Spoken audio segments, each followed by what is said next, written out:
우리가 살면서 참으로 중요한 관점이 있는데 그것은 바로 세계관입니다. 세계관은 세상과 삶에 대한 기본적인 이해와 해석의 틀입니다. 그렇기 때문에 세계관이 왜 중요하냐면은 우리의 신앙에 많은 영향을 끼치기 때문에 그렇습니다. 그래서 세상은 어떤 것이고 나는 누구이고 무엇이 옳고 왜 살아야 하는가 그 같은 질문을 하는 것에 대하여서 바라보는 관점이라는 것이죠. 그 때문에 세상을 바라보는 안경과도 같고 이 안경에 따라 현실을 이해하고 해석하고 반응하게 되어집니다. 살면서 한 번도 생각 안 해봤다고 말할지 모르겠지만 사람은 누구마다 세계관을 가지고 살아간다는 것이지. 깊이 고민하거나 생각하지 않지만은 어느 정도의 세계관을 갖고 있다는 것입니다. 제가 이야기를 할 테니까 이런 고민이 있으셨나 없으셨나 좀 생각해 보십시오. 돈이 중요하다. 살면서 해보고 싶은 거 좀 다 해보고 살아야지. 미래보다 현실이 중요하다. 건강이 최고다. 인간관계 실패하면 완전 끝나는 거다. 이런 말들이 바로 세계관의 하나의 일종이라는 것입니다. 그렇기 때문에 많은 사람들이 깊이 생각하지는 않지만은 이 문제를 가지고 이 땅을 살아가고 있다는 것입니다. 특별히 오늘 본문의 내용은 세계관에 대해서 중요함을 이야기하고 있는데 왜냐면요. 이 세계관에 따라 삶의 방향이 달라집니다. 행동과 동기가 달라진다는 것이지요. 도덕과 가치 판단의 뿌리가 되기 때문에 이 세계관은요. 참으로 중요하다는 겁니다. 특별히 오늘 36편은요. 이 세계관을 어떻게 바라보느냐면 성경적인 관점을 가지고 바라보는데 크게 오늘 4가지가 있는 것입니다. 1절부터 4절은 사람에 대해서 어떻게 생각하는지, 5절, 6절은 하나님에 대해서 어떻게 생각하는지, 그리고 7절부터 9절은 자기 자신에 대해서 어떻게 생각하고 10절부터 12절은 현실에 대해서 어떻게 생각하는데 이 부분은 좀 중요한 부분이기 때문에 우리가 오늘 2번에 걸쳐서 우리가 함께 나누기만 하는데 첫 번째 내용은 사람과 하나님에 대해서 우리가 오늘 나누고요. 내일은 자기 자신과 현실에 대해서 함께 나누고 기도하고자 합니다. 먼저 성경적으로 바라보는 그 사람에 대한 부분에 대하여서 1절부터 4절을 좀 우리가 봐야 하는데 하나님을 아는 자, 성경적인 관점을 가진 자들은 사람을 어떻게 보고 있는지를 이야기하고 있는데 우리가 사회를 보자면 여러 가지 문제들이 있습니다. 범죄자들도 있지요. 그래서 이것들을 해결하기 위해서 우리는 어떻게 합니까? 교육을 하지요. 교육을 해서 이들이 잘 올바르게 자라갈 수 있도록 하고 또 교육이 통하지 않는다면 또 뭘로 합니까? 강력한 법과 처벌을 통하여서 그 죄악들을 좀 제재하고자 한다는 것이지요. 범죄를 예방하고 사회 제도를 개선하고자 하지만은 어느 정도의 효과는 있어요. 그러나 한계가 있다는 것입니다. 근본적인 문제가 여전히 남아 있다는 것입니다. 무슨 문제죠? 그 악을 행하게끔 만드는 그 마음의 문제는 교육을 통하여서 강력한 법을 통하여서 어떻게요? 해결되지 아니한다는 것이지. 오늘 바로 이 성경적인 관점은 그 부분에 대해서 이야기하는 것입니다. 그 마음, 근본적인 그 마음들을 우리가 어떻게 바라보는가. 문제가 어디에 있습니까? 행동하게끔 만드는 그 마음에 있다는 것이죠. 그렇기 때문에 1절 말씀은 이제 이렇게 다루고 있는 것이죠. 악인의 죄가 그의 마음에 있다. 이렇게 이야기하면 좀 해석이 어렵기 때문에 쉬운 성경에 올바른 해석이 나타나고 있는데 이런 해석입니다. 악한 자들의 죄에 대하여 주님께서 내게 알려주셨습니다. 그러니까 36장 1절부터 4절의 내용을 뭐라 얘기하냐면은 하나님께서 다윗을 통하여서 이 땅을 살아가는 자들의 죄인들의 모습을 이야기하고 있다는 것입니다. 그래서 조금씩 우리가 살펴보면은 그의 눈에는 하나님을 두려워하는 빛이 없다라고 이야기합니다. 무슨 눈에는 무엇이 없다라고 표현되는 것은 그들의 삶의 태도를 가르치고 있는 것입니다. 또 부정형으로 쓰였기 때문에 무시한다, 생각하지 않는다는 것이죠. 그러면 다른 말로 이야기하면 무엇입니까? 하나님을 두려워하지 않는다. 하나님을 없는 사람처럼 취급한다라는 뜻을 가지고 있는 것입니다. 이 땅을 살아가는 죄인들의 모습은 뭐냐면은 하나님이 없어요. 하나님 없습니다. 그리고 혹여나 있다고 생각하더라도 내 삶 가운데 전혀 간섭하지 않는다라고 생각하고 있는 것이죠. 특별히 오늘 우리 1절에 나오는 이 두려움, 성경에서 나오는 두려움은 대부분은 뭘 가리킵니까? 하나님을 경외하는 것을 가리키잖아요. 그러나 여기서는 다른 것을 뜻합니다. 정말로 무서워하는 것을 말하고 있어요. 무서워하는 것. 사람마다 무서워하는 것이 다르겠죠. 그러나 그 무서워하는 것을 어떻게 바라보느냐에 따라서 행동이 달라집니다. 여러분 무서운 걸 봤을 때 어떻게 행동하십니까? 어떤 사람들은 가던 길을 멈춰버려요. 무서워가지고. 어떤 사람은 도망갑니다. 또 어떤 사람은 너무 무서워서 말을 못해요. 또 어떤 사람은 말을 하긴 하는데 말을 상당히 더듬더듬거리면서 떤다는 것이지. 그러니까 마음속의 두려움, 이 마음속의 두려움, 실제 행동의 변화를 가져온다는 거죠. 그러니까 하나님을 두려워하는 것도 마찬가지입니다. 하나님 때문에 다르게 행동해야 되는데 이 사람들은 그렇게 행동하는 거예요, 안 하는 거예요? 안 하죠. 왜? 하나님을 두려워하지 않기 때문에. 하나님이 없다고 생각하기 때문에. 그렇기 때문에 악인들은요, 자기 마음대로 행동합니다. 왜? 하나님이 없으니까요.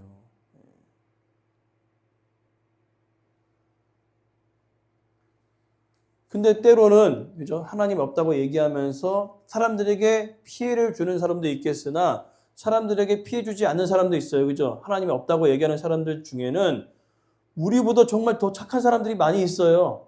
근데 문제는 뭐냐면은 성경은 무엇이 죄라고 얘기하냐면은 하나님을 주권자 자리에서 내려놓고 자기가 그 자리에 앉는 것을 죄라고 여긴다는 거예요. 하나님이 올라갈 그 창조주의 자리를 내가 대신 올라가서 내 마음대로 행동한다는 것이죠. 그것이 바로 성경이 말하는 죄의 기초라는 것입니다. 그래서 그러한 생각은 이제 어디로 이어지냐면 2절 말씀이에요. 기만한다는 겁니다. 스스로 자랑한다는 거죠. 나 엄청나게 잘났다는 것입니다. 그래서 자기의 죄악은 드러나지 않겠다. 미워함을 받지도 않겠다라는 것이죠. 나는 아무리 죄를 지어도 상관없다는 것입니다. 모른다는 거예요. 드러나지 않는다는 겁니다. 은밀히 행동하는 것에 대해서는 드러나지 않는다고 자신하고 있어요. 근데 정말 모를까요? 하나님이 정말 모르실까요? 창조주이신데 어떻게 모르시겠습니까? 다 안다는 겁니다. 그러나 죄인들의 생각은 뭐예요? 우리가 은밀히 행동하는 것들, 사람 모르게 행동하는 것들은 전혀 드러나지 않는다는 것이죠. 그렇게 기만하며 살아가고 있는데 문제는 뭐냐? 하나님 다 알고 계신다는 겁니다. 그리고 어떤 사람은 하나님이 계신 것을 어느 정도 알고 있으나 그 마음에 하나님 두기를 싫어한다고 이야기합니다. 그러니까 죄인의 본능, 죄인의 근본적인 마음은 뭐예요? 그 마음에 하나님을 두기 싫어한다는 것이지. 왜 그럴까요? 왜 그럴까요? 성경에서 말하는 창조주가 있다는 것을 인정하면은 또 다른 것을 인정해야 합니다. 마지막 때에 죄인들을 심판하시는 그 심판주도 인정을 해야 되기 때문에 그렇습니다. 그렇기 때문에 죄에 대해서 심판하는 사람이 있다면은 둘 중에 하나를 선택해야 돼요. 죄 짓기를 멈추거나 아니면은 심판받을 것을 각오하고 죄를 짓는 것입니다. 그런데 죄를 지으면서 좀 찜찜한 마음이 있죠. 왜요? 심판주가 있다는 것을 어느 정도 인지하기 때문에 좀 찜찜합니다. 그러면 제가 여러분들에게 그 찜찜한 마음들을 없애버리도록 하겠습니다.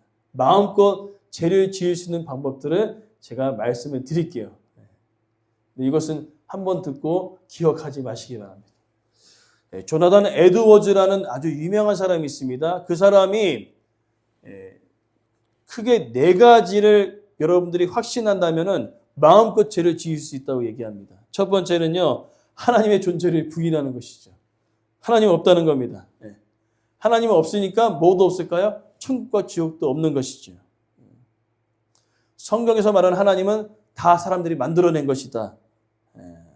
그렇기 때문에 심판도 없다는 것이죠. 하나님 존재 자체를 부인하니까. 그런 사람들이 있어요. 하나님이 있느냐 없냐? 없다. 또 한 가지는요, 나중 회개 방법이에요. 나중 회개 방법. 이거 뭐냐면은 예수님께서 십자가에서 돌아가실 때 아주 그냥 실컷 하루 종일 그 삶 전체가 다 죄를 짓다가 막판에 회개하잖아요. 기억나시죠? 예수님 편에 있었던 강도가 주님이 나라에 계실 때 저도 함께 있기 원합니다. 아주 인생 로또처럼, 그죠? 죄 왕창 짓다가 마지막 한 번의 순간에 그 용서함을 받고 주님과 함께 낙원에 이르지 않습니까? 그처럼 이렇게 얘기한다는 거죠. 마음껏 죄를 짓고 살아나가다가 죽을 때 돼서 회개하면 된다는 것입니다. 근데 중요한 것은 뭐냐면은 여러분, 그 누구도 죽을 때를 알지 못한다는 것이에요. 그 다음에 3번째는 공로의지 방법입니다. 공로의지 방법. 이건 뭐냐면은 천주교에서 좀 생각하는 방식인데, 내가 선행을 하면 이 선행이 쌓여서 내가 아무리 죄를 짓더라도 어떻게 합니까? 천국에 이를 수 있다는 것이. 맞습니까? 아니죠. 전혀 아니죠. 하나님께서는 분명히 말씀하십니다. 하나님께로 갈 수 있는 방법은 오직 예수 그리스도로 말미암아 갈 수 있다고 얘기하지만 많은 종교인들이 이런 함정에 빠진다는 것이지요. 뭡니까? 내가 선행을 하면은 천국에 갈 수 있다는 거예요. 천국에 갈 수 있는 그 유일한 키가 누구한테 있는 겁니까? 이러면 나한테 있는 거예요. 내가 공로를 쌓고 공덕을 쌓으면 천국에 갈 수 있다는 것입니다. 그거는 정말로 무서운 생각이죠. 하나님의 주권이 아니라 내 주권이 더 큰 거예요. 그것은 올바르지 않는 것입니다. 그 다음에 잘못된 확신 방법이에요. 지금 그 상태로 괜찮다는 겁니다. 변화하지 않는다는 겁니다. 근데 문제는 뭐냐면은 세계관은 뭡니까? 세계관은 행동의 변화를 일으킨다 했어요. 이 사람은 세계관이 있는 사람이 없는 사람이요? 없는 사람이라는 겁니다. 그렇기 때문에 죄인들은요, 이렇게 긍정적인 사고방식 4가지를 갖고 가기 때문에 죄를 지을 때 두려워한다, 안 두려워한다? 두려워하지 않는 거예요. 오늘 이와 같은 마음들이 우리 안에 완전히 사라지길 간절히 소망합니다. 반드시 하나님은 우리 모든 것을 만드셨기에 심판의 때가 있음을 여러분 기억하시기 바랍니다. 그리고 더 나아가 하나님께로 나아가는 유일한 방법은 예수 그리스도를 통해서만 가능함을 우리가 믿어야 될 수 있습니다. 그러면서 이제 다윗은요, 계속해서 이 죄인들의 모습을 쭉 열거하고 있는데 1절, 2절은 마음의 상태이지만 3절과 4절은요, 그 마음의 상태가 행동으로 드러나는 것입니다. 어떻게 드러나게 될까요?